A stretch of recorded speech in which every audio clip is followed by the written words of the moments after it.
está Mónica, está transmitiendo desde mi computadora aquí. Entonces, bueno, si les parece, vamos a iniciar otra sesión del Seminario de Didáctica y Pensamiento Proporcional. Pues hemos invitado a distintos compañeros del GEMS y académicos externos, y esta vez pues está con nosotros Mónica, que aceptó participar desde el principio que le dije con una didáctica, y ella, pues si no la conocen, es de la Academia de Literatura y está en el plantel Benito Juárez, en Iztapalapa 2.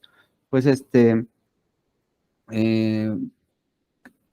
queremos también comentarles algo. Si se va la luz, tal vez nos desconectamos. Hace rato se fue la luz, esperemos que no pase. Si no, pues nos aguantan tantitito y nos conectamos vía nuestros teléfonos, ¿no? Entonces, pues sí, vamos a iniciar. Gracias por estar presentes, y voy a poner ya en la pantalla en modo presentación, en lo que arranca Mónica. Pues buenas tardes, qué gusto estar. Les agradezco mucho al comité organizador y a ustedes que se den el tiempo para escucharme.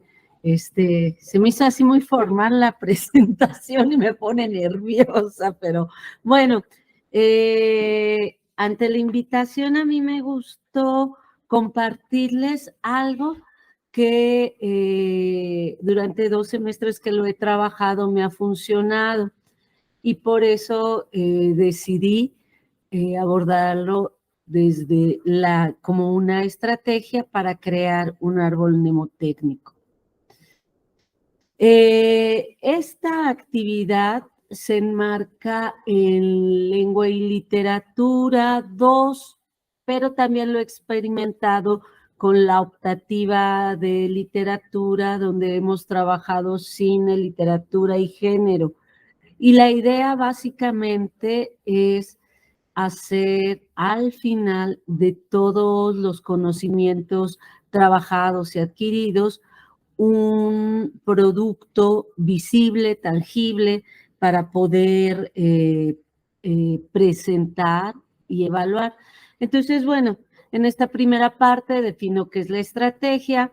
La verdad, yo sé que ustedes son mucho más especializados que yo en estos términos, pero busqué hacerlo como muy simple, ¿no? ¿Qué es? Pues es un método con ciertas líneas y objetivos muy claros y muy específicos programados en un espacio, ¿no?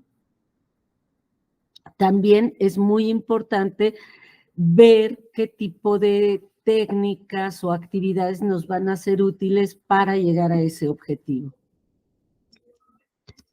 El árbol mnemotécnico, que así le llamé, es básicamente un esquema en una imagen donde tiene antecedentes, tiene los conceptos principales, los temas o subtemas que se abordan y títulos, comentarios, frutos, ¿no? Esto a mí me ha funcionado, repito, desde el área de lengua y literatura. Todos nuestros programas a partir del segundo semestre trabajamos desde el punto de vista contextual, es decir, época, valores estéticos, valores sociales, procesos históricos que dan pie a cómo el autor y cómo la obra se inscribe en esos periodos. En el segundo semestre trabajamos básicamente son 3 periodos. Es época grecolatina, literatura grecolatina, época medieval y el Renacimiento. Imagínense cómo abordar todos estos siglos de literatura en un programa, cómo hacerlo atractivo y cómo al final que el estudiante logre sintetizar su apreciación, su valoración, su percepción, interpretación del tema o de la obra leída en un comentario. Entonces, bajo esta problemática de tiempo y de que logren esquematizar, pues pensé que esta era una buena opción.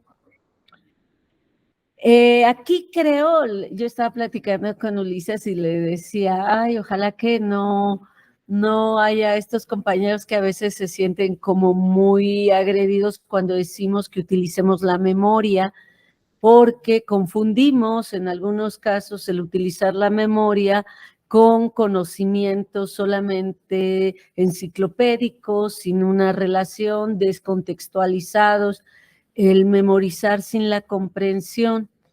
Sin embargo, yo retomo que si bien es cierto que el James plantea que el conocimiento y los aprendizajes sean significativos, también es cierto que muchos de nuestros estudiantes al egresar y decidir ingresar a otras universidades que no sea la UACM, pues tienen que presentar examen. Y estos contenidos son obligatorios, son materias obligatorias.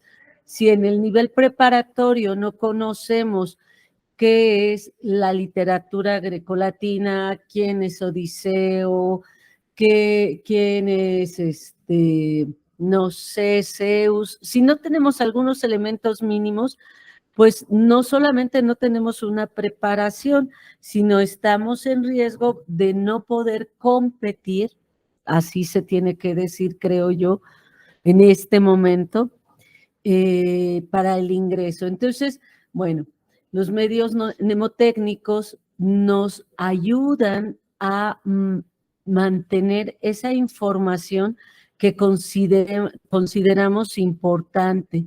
Por ello, en el segundo semestre, en 3 de los objetivos de trabajo, en las líneas de lectura, en la línea de redacción y en la línea de investigación documental, en las 3 se solicita que el estudiante logre relacionar a la obra con su momento histórico y con su contexto.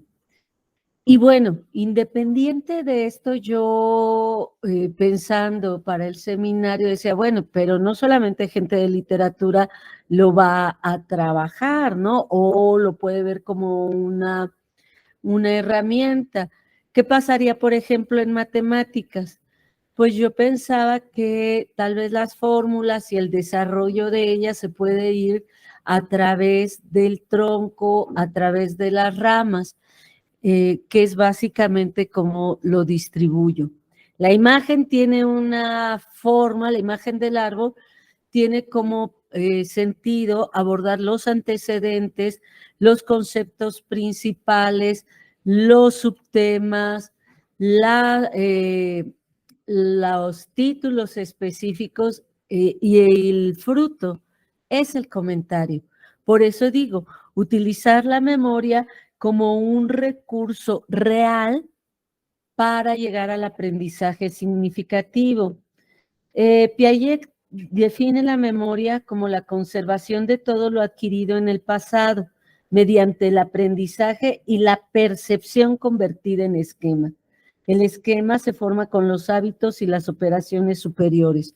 Entonces, cuando yo revisaba esta definición, decía, claro, pues entonces, si hacemos la clásica llavecita, el mapa conceptual, es funcional, pero bueno, quiero decirles que hay un trabajo individual, hay un periodo en el que se trabaja individual, hay un periodo donde se trabaja de manera colectiva. Entonces, bueno, yo retomo esta postura de rescatar los procesos de memoria que no necesariamente deben de ser memorísticos. Entonces, en este vínculo, lo primero que tenemos que atender, y que yo no sé ustedes cómo les esté yendo, pero en mi caso, al regreso de la pandemia, encuentro la dificultad de lectura, la dificultad de la comprensión, la dificultad de la sintetización de la información y sobre todo de su tratamiento. Entonces, para esta estrategia, lo primero es pensar cómo facilitar la retención y el almacenamiento.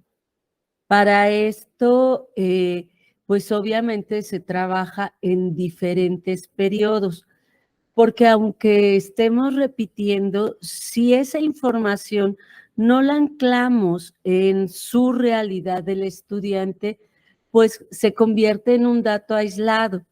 Pero cuando logramos sistematizarla y relacionarla no solo con la obra, imaginen un adolescente del 2023 con TikTok, con Face, imagínense con todo eso, todos esos estímulos, tratando de retener datos sobre el simple concepto de literatura grecolatina. Eso, pues obviamente, marca una problemática o la ha marcado. Sin embargo, por ejemplo, aquí les presento el primer momento.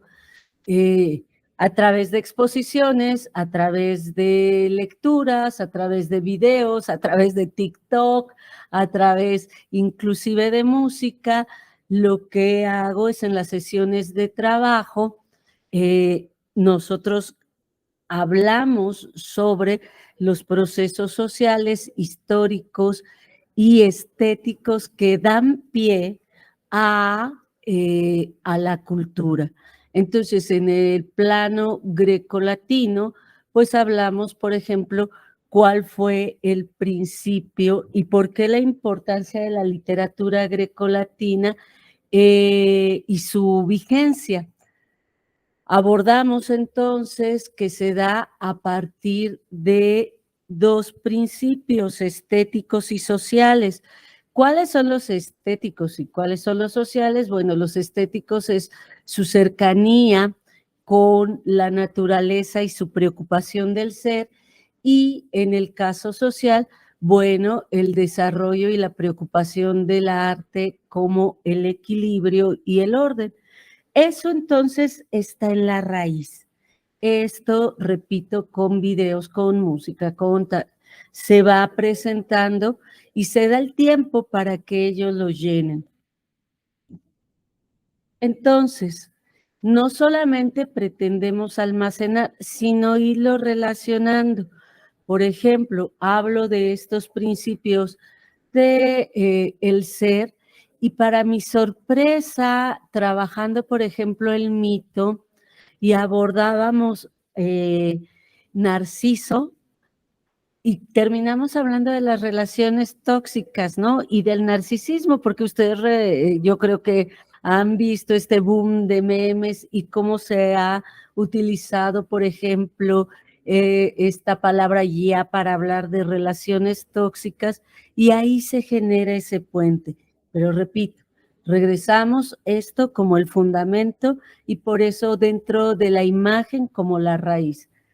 En el GEM se habla de aprendizajes significativos, lo que yo concluyo que no implica abordar el uso de las técnicas para retener la información. ¿Cómo trabajar el árbol? Bueno, ya les comenté que en las 3 líneas de trabajo se desarrolla el proceso de la obra en su contexto, y esto tratar de relacionarlo con su vivencia cotidiana, con su actualidad. Entonces, toda esta información se vacía en las sesiones de trabajo grupales y después se da esa integración en la obra y en los autores, y se da la discusión, de tal suerte que después de la lluvia que hacemos de ideas o de las participaciones o de los comentarios, el grupo coincide cuáles son como el sostén de todo el aparato de conocimiento que vamos a abordar, ¿no? ¿Cómo lo programo? Bueno, al inicio del periodo que vamos a estudiar, se le solicita o se elabora un formato con una figura de árbol y este árbol lo vamos a ir llenando en 6 clases. En el tronco, en los antecedentes, pues obviamente serán las raíces y esto da el sentido de por qué sostiene pues todo el aparato. El tronco se colocan los conceptos y valores centrales, por ejemplo, que le llamamos literatura grecolatina. Y en las raíces irá por qué hay una expansión de la literatura grecolatina y obviamente es en el periodo en el que Roma retoma el arte griego y lo expande. Entonces, esto que parece sencillo debe de ser muy claro, muy puntual, se expone, se ven los videos, se discute, se organizan cuáles serían las raíces y cuáles se consideran que son los conceptos principales. Obviamente, pues lo vamos encaminando cada DTI.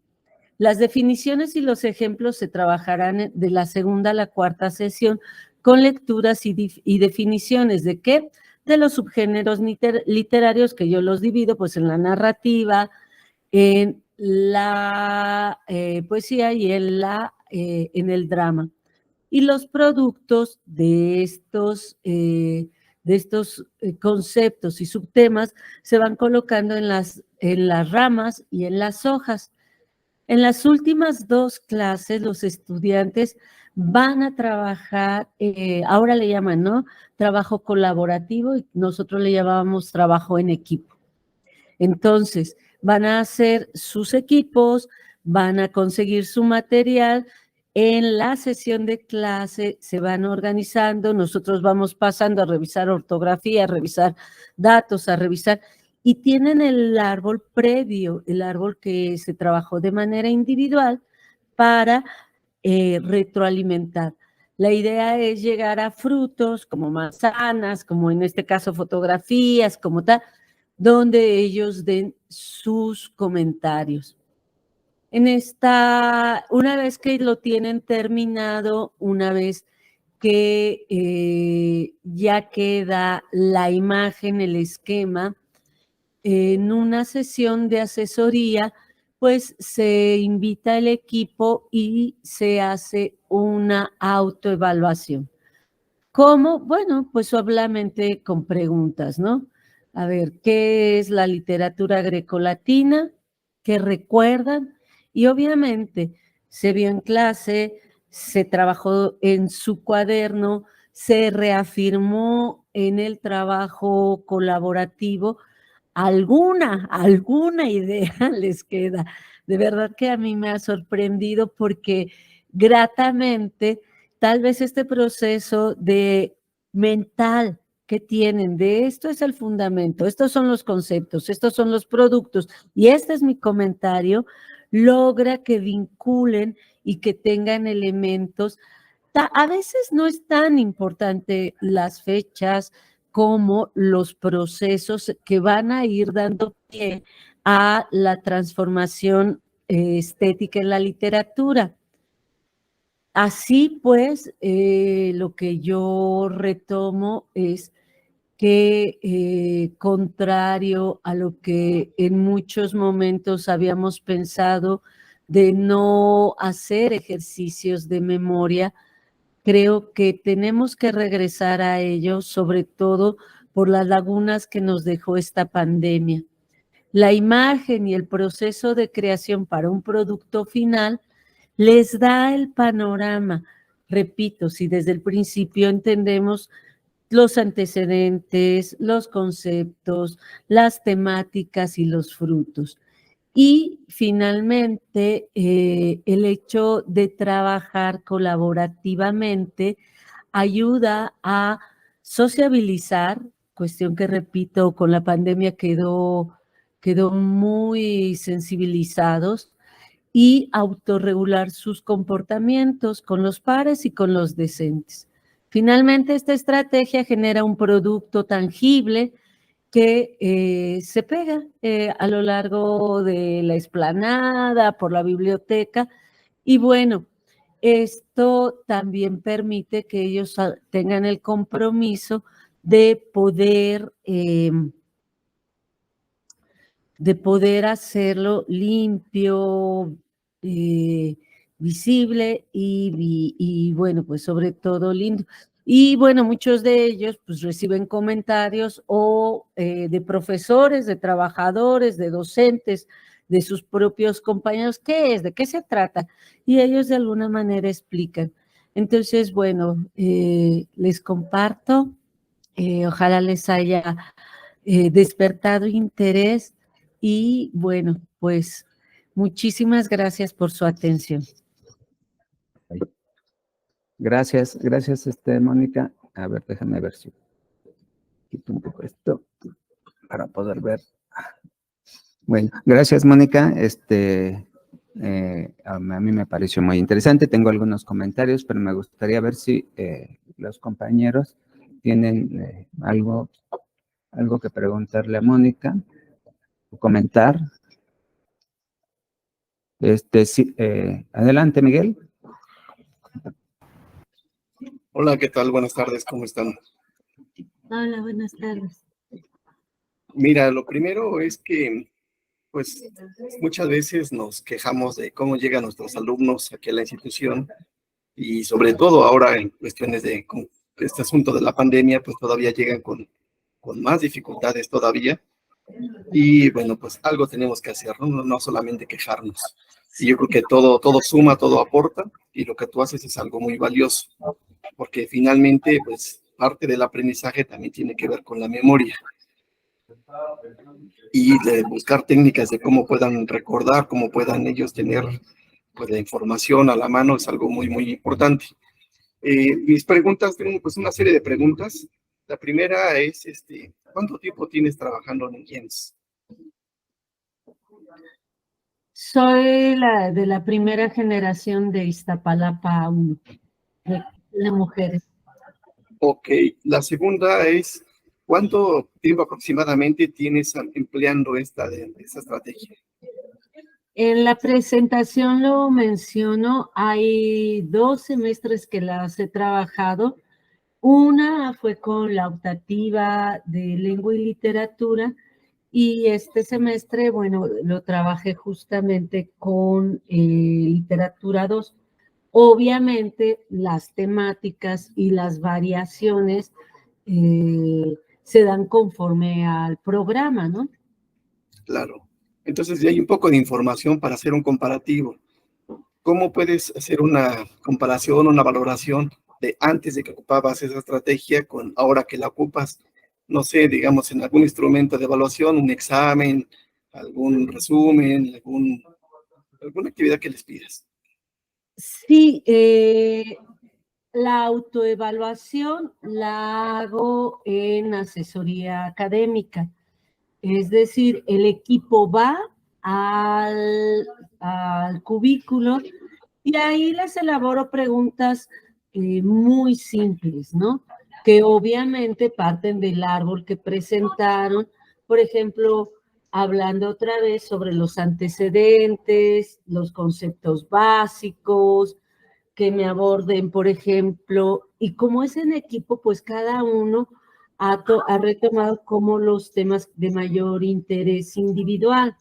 Si a alguien le gustó mucho, repito el ejemplo de Narciso, entonces individualmente le digo, a ver, bueno, platícame qué te pareció a ti, y ahí es donde viene el fruto. A mí gratamente me ha sorprendido que logran, este primer punto para mí es elemental, logran tener claridad sobre antecedentes, conceptos, géneros y subgéneros literarios y al final su comentario. Es decir, generalmente los comentarios en literatura se hacen repitiendo, haciendo una paráfrasis de la obra. El mito de Narciso habla de, ¿no? Es la repetición.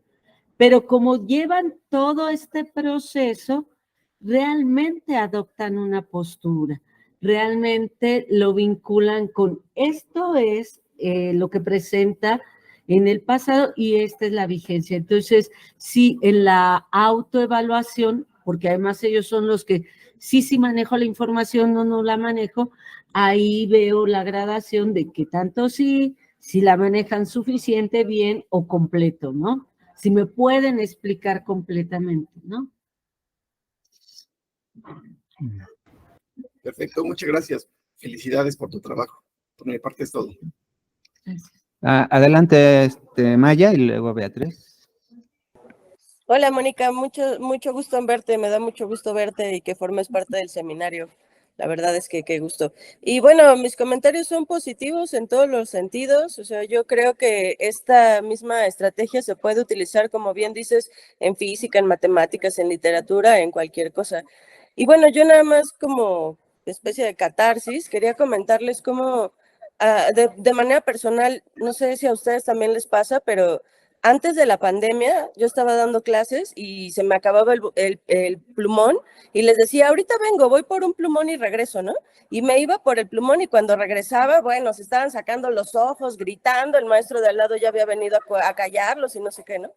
En este semestre me volvió a pasar lo mismo y entonces les dije, ahorita vengo, voy por un plumón y cuando regresé, todo el grupo calladito y todos conectados en su celular. Y es que al menos en esta preparatoria se está dando el fenómeno de que los chicos están juntos, pero no interactúan entre ellos. O sea, están juntos, pero todo el mundo está viendo su celular. Y no es que estén viendo su celular para jugar unos con otros, sino que cada uno está viendo una cosa diferente en su celular. Entonces, a mí sí me preocupa mucho como todas estas interacciones sociales que perdimos en la pandemia y cómo los chavos ya no pueden interactuar entre ellos, ¿no? Tienen un celular enfrente que como que los discapacita, ¿no? Eso. Gracias. Gracias, Maya. Adelante, Beatriz. Hola, Mari. Una felicitación por esta iniciativa que, como dijo Miguel Ángel, cualquier iniciativa que nos lleve a recuperar.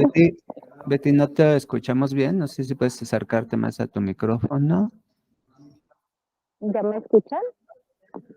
Sí, un poco bajo, pero sí. ¿Así está mejor? Así. Ok, gracias. Bueno, decía que muchas gracias por mostrarnos esta iniciativa tan interesante. Como decía Miguel Ángel, cualquier iniciativa que nosotros propongamos para la mejora del aprendizaje de los estudiantes, yo creo que es muy, muy valiosa. Yo estaba pensando en algo que aclaraste al principio, esto de como disculparte por que es una cuestión de memoria. Yo digo, no. En realidad, yo sé que hay varios conceptos que están ya muy quemados, por decirlo de alguna manera, pero en realidad tenemos que recuperar lo valioso de estos elementos para el aprendizaje. La memoria, por supuesto, forma parte del proceso de aprendizaje, si bien no es que queramos decir que ya estamos dando aprendizaje memorístico de ninguna manera, pero sí es importante. Entonces, estaba, bueno, en ese sentido era que, pues, no te preocupes, muchos compartimos de que la memoria también es valiosa. Estaba viendo la última imagen de conclusiones, tratando de entender esto que mencionas, como por ejemplo las raíces, acerca de que son las bases, los fundamentos del tema central, que sería el tronco. Y entonces, por ejemplo, veo aquí en tu árbol de Pepe el Toro, bueno, el árbol de los estudiantes, Pepe el Toro, el Zorro, el Padrino, y luego hay otras películas que más bien son como películas infantiles, la de Up, de Coraline y demás. Y yo digo, a ver, es que ya no entendí cómo formaron ese fundamento, esa raíz. Porque efectivamente, o sea, yo estoy pensando igual que comenta Maya, pues yo lo voy a tratar de hacer porque rescata cuestiones muy valiosas como es no solamente el trabajo colaborativo, sino también, por ejemplo, la capacidad de síntesis, para poner en pocas palabras, aprendizajes valiosos. Entonces, nada más aclárame, por favor, cómo formaron los fundamentos de este árbol para que con tu ejemplo yo diga cómo puedo formarlo para cuestiones de física. Sí, Betty. Bueno, primero un saludo y lo siguiente. Como les comentaba, trabajé la optativa de literatura que estamos con la temática de cine, literatura y género. Entonces, en este caso, en específico que está en la pantalla, lo que hicieron los estudiantes fue reunirse y comentar qué películas coincidían con las que habían visto sus papás, sus abuelitos, cuál fue la película que los adultos de su familia, inclusive maestros, habían visto. Entonces, por eso está El Padrino, Pepe el Toro, ¿no? Porque ese era como el fundamento, de ahí partíamos.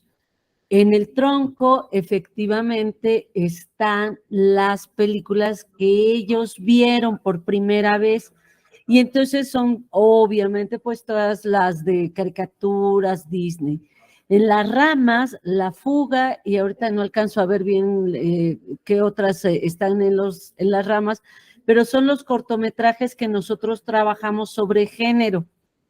Y en cada una de las hojas y en lo que está escrito alrededor como follaje, está ya las interpretaciones, los comentarios que ellos llegan para vincularlos con una visión de género. Esto así fue hecho en optativa. ¿Cómo lo haría en segundo semestre, que vemos grecolatino, medieval y renacimiento? Fíjense, yo estaba pensando que inclusive si lográramos hacer un árbol interdisciplinario, sería una imagen muy interesante, porque en los antecedentes, ¿qué está pasando en la ciencia? ¿Qué está pasando? ¿Cómo son las escuelas, por ejemplo, medievales, ¿no? ¿Cómo se enseñaba la física? En las raíces. Obviamente en el tronco, pues tendríamos que ir definiendo cada uno de nosotros cómo era la ciencia medieval, cómo era la literatura en el medievo, ¿no? Y ya en las ramas, pues ir desarrollando conceptos y valores, porque sabemos que todo conocimiento está en un contexto sociohistórico, y esos son los procesos que dan pie a la ciencia, al arte y al conocimiento. En específico, los frutos los pusieron en las hojas, pero hay otros donde inclusive ponen manzanas o ponen creo que hay uno donde ponen globos o algo así, que ahí tratan de escribir cuáles son. Por eso lo viste como, a ver, ¿por qué no aborda, no? Pero así está pensado. Muchas gracias. Yo voy a comentar algo y hacerle una pregunta a Mónica, que aquí está, a mi lado. Yo también celebro que Mónica reivindique el ejercicio de la memoria en los aprendizajes, ¿no? En el mundo externo a las escuelas, hay un fuerte impulso, tendencia a denostar incluso ciertos tipos de aprendizaje, y relacionan la enseñanza tradicional con la enseñanza memorística, y en ese enredo desprestigian ciertas formas de enseñanza y métodos de aprendizaje que se han venido usando y que pareciera que deben dejarse atrás, ¿no? Entonces, y se quiere sustituir pues cosas innovadoras, disruptivas, etcétera, ¿no? Y es valiosísimo, creo yo, y no solo creo, sino hay investigación que muestra cómo sí es importante que para poder tener aprendizajes de mayor, objetivos de aprendizaje más elevados o habilidades de pensamiento más elevadas, sí es importantísimo tener que la persona tenga un cuerpo de conocimiento, en la memoria, en la memoria de largo plazo debe haber un cuerpo de conocimientos bien sólidos para poder ejercerlos. Yo no me imagino a alguien ejerciendo pensamiento crítico sin tener hablar de un tema, empezar a discutirlo, comentarlo, sin tener claros ciertos conceptos, ¿no? Igual pensamiento creativo, de la misma forma, no se puede ser creativo si no conoces técnicas, si no conoces de memoria muchísimas herramientas que puedes utilizar y desarrollar para explotar la creatividad. Igual me puedo ir al pensamiento proporcional. Entonces, yo soy de los que estoy muy de acuerdo y creo que Mónica fue muy claro que no estamos hablando de conocimientos enciclopédicos, ¿no? Ni memorísticos.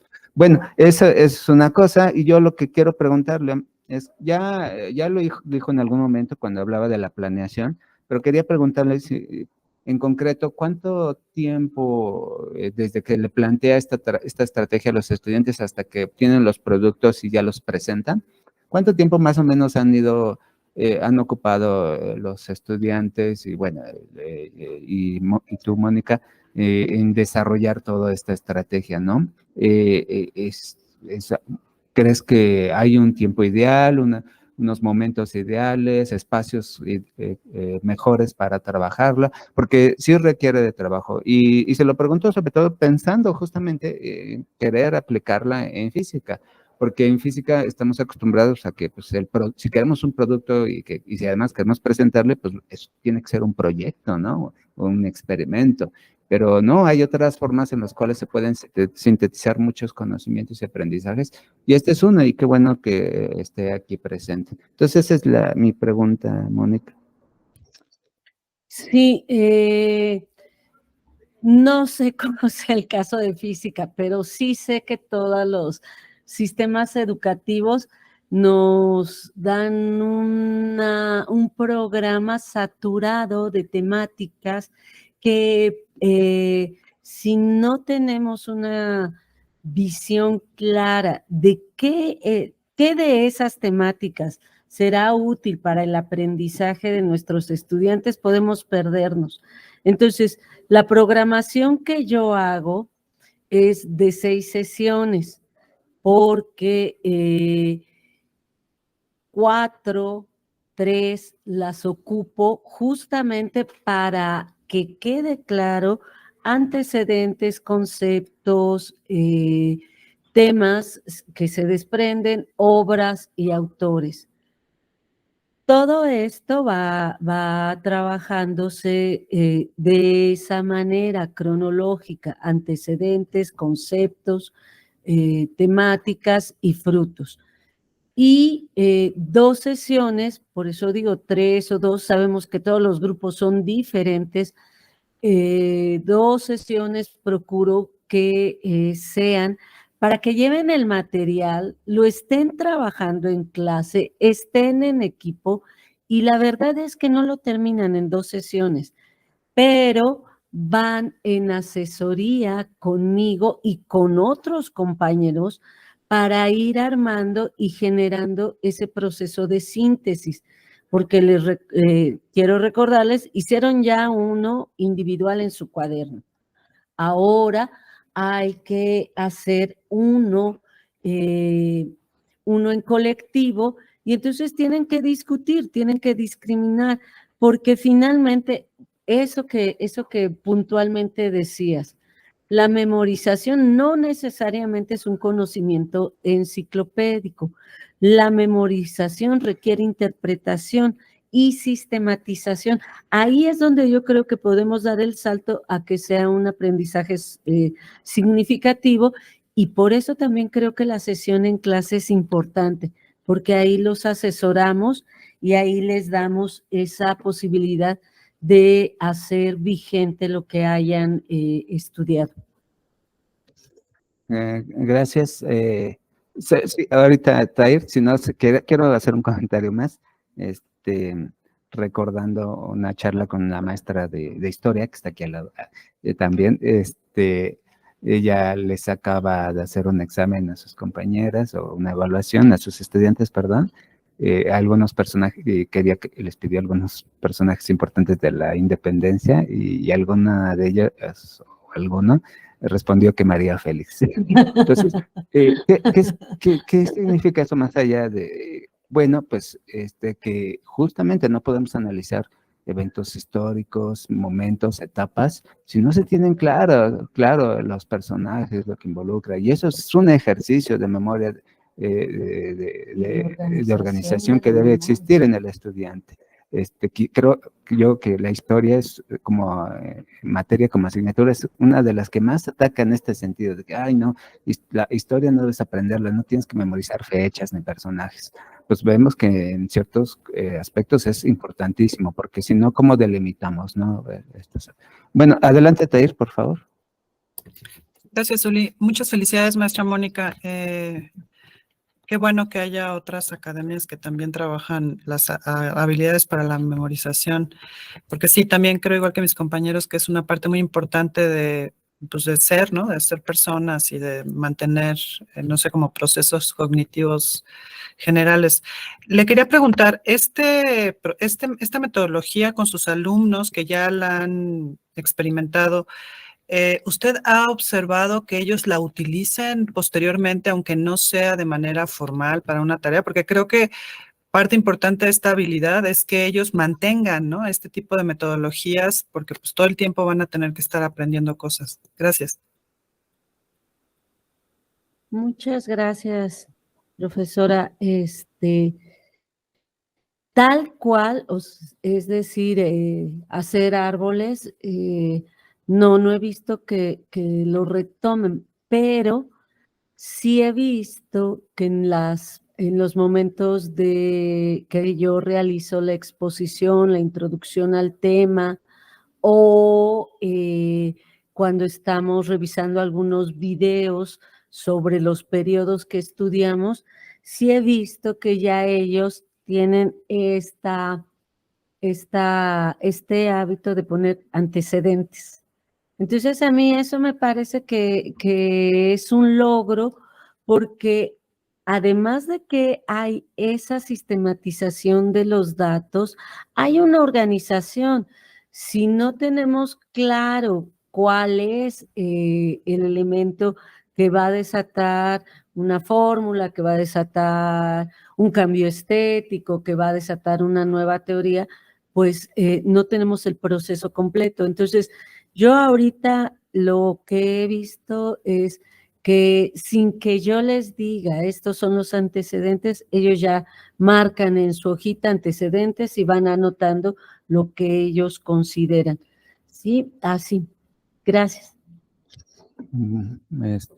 Gracias, Mónica. No sé, compañeros, si tengan alguien más que preguntarle o comentarle a Mónica.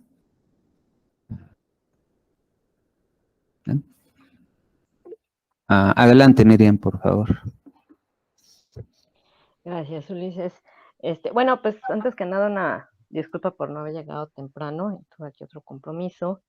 Pero bueno, de lo que alcancé a escuchar, principalmente la discusión y de lo que alcanzo a ver de las diapositivas, pues bueno, tendré que volver a escuchar esta plática, pero me parece muy, muy importante parte de lo que se comentó. Creo que siempre le huimos a la memorización porque no se liga con un significado. Entonces, esto que comentó es, creo que la base precisamente de memorizar, porque no se trata únicamente de que alguien nos repita las ideas, porque así vienen en el libro o en el texto, o porque las dijo el profesor o la profesora, sino de que las repita con sus propias palabras porque ha entendido el concepto. Y creo que es ahí donde siempre se nos cuatrapean las cosas. Yo soy profesora, siempre lamentablemente he sido profesora a nivel universitario, y algo que ya les había comentado a las compañeras y compañeros es que nos lanzamos a dar clases, porque así está estructurado el sistema, no nada más en México, sino que creo que en muchas partes del mundo, sin tener los fundamentos para enseñar, ¿no? Entonces, entendemos el concepto, pero no sabemos enseñarlo. Y pocos, creo, no me voy a adherir porque a lo mejor ni yo lo hago, pero pocos hacen el esfuerzo por tener una capacitación más allá de esta memorización que se relaciona con un examen. Es decir, sabes repetir lo que yo te digo, adelante. No sabes repetir lo que yo te digo, entonces, pues para atrás, ¿no? Y nos pasa exactamente lo mismo que comentó el compañero Ulises. Decimos, ay, es que nos los mandaron mal, ¿no? Entonces es común siempre estar regresando y regresando. Y ahorita dijo otra parte que de hecho yo me llevo, estoy segura que me va a ser muy útil, es esta de no extendernos tanto en los temarios, porque si los temarios resultan a veces como muy ilusorios, pero no sabemos cómo viene el grupo. Entonces, si tenemos que regresarnos, pues está bien, nos regresamos, pero es importante identificar desde el principio con las deficiencias o no deficiencias del grupo, que hasta dónde vamos a llegar, ¿no? Y creo que esa es una de las partes que al menos a mí me causa mucha confusión, porque nosotros tenemos temarios que cubren 16 semanas, y en estas semanas, pues obviamente se tiene que avanzar muchísimo. A veces me da tiempo, pero a veces no. Entonces, eso es lo que yo bueno, varias de las cosas que ya discutieron aquí, pero esa es una de las más importantes, es precisamente identificar y recortarlo, ¿no? Recortarlo a lo que yo pueda dar, no por mí, porque a veces siempre lo vemos como una deficiencia del profesor o la profesora, pero también tiene que ver mucho con esto de poder estructurar una clase para que las y los estudiantes se lleven los temas principales. Y cuando hablamos de memorizar, que entiendan los conceptos, ¿no? Que eso creo que es la parte crucial. Muchas gracias, de verdad. ¿Quieres comentar algo, Mónica? No, totalmente de acuerdo. Ok, pues gracias, compañeros. Si alguien más quiere, todavía tenemos algo de tiempo, si alguien quiere preguntarle otra cosa a Mónica. Un taller de árboles, bueno, Tair comenta que un taller de árboles mnemotécnicos para los profes en las jornadas académicas estaría bueno, sí, estoy de acuerdo. Sobre todo porque ya estoy metiendo mi cuchara, es un ejercicio que nos toca a los profes, ¿no? Adaptarlo, ¿no? A nosotros, ¿no? Entonces, es bueno, Adelante, Tair, por favor. Es que también a nosotros se nos va la memoria, oigan, y la verdad es que las jornadas, bueno, las macros son ese espacio en el que repetimos siempre lo mismo y no recordamos los alcances o los acuerdos que se han logrado en anteriores macros, ¿no? Gracias. Gracias. Bueno, pues entonces, ¿nadie más? Mónica, sí, adelante. Inclusive les digo, se ha ido como trabajando y siendo más divertido, ¿no? Porque después yo les decía que formaran palabras con las iniciales, ¿no? Entonces, por ejemplo, hicieron en alguno de segundo, que esos son los que ya ahorita no pude tomar porque los acaban de entregar, pues, decían, ¿no? De Safo y Píndaro lo voltearon a Zip, ¿no? Y ahí, bueno, también están como con sonidos, pues memorizando. Yo pensé en la imagen porque yo soy muy visual, entonces, pero ellos ya comenzaron a hacer juegos de palabras y yo creo que eso también puede ser una forma de explorar en química, ¿no? Todos estos memes de que van con la tabla periódica, pues creo que se pueden también utilizar. Y sí, pues hagamos árboles, forestemos el conocimiento. Reforestemos el conocimiento. Eso está. Las ideas. Bueno, pues, ¿alguien más, compañeras, que quiera preguntar? ¿No? Bueno, pues, les agradecemos su presencia. Mónica, muchas gracias por estar con nosotros, No, gracias a ustedes. El Muchas siguiente gracias. jueves seguimos con otra sesión.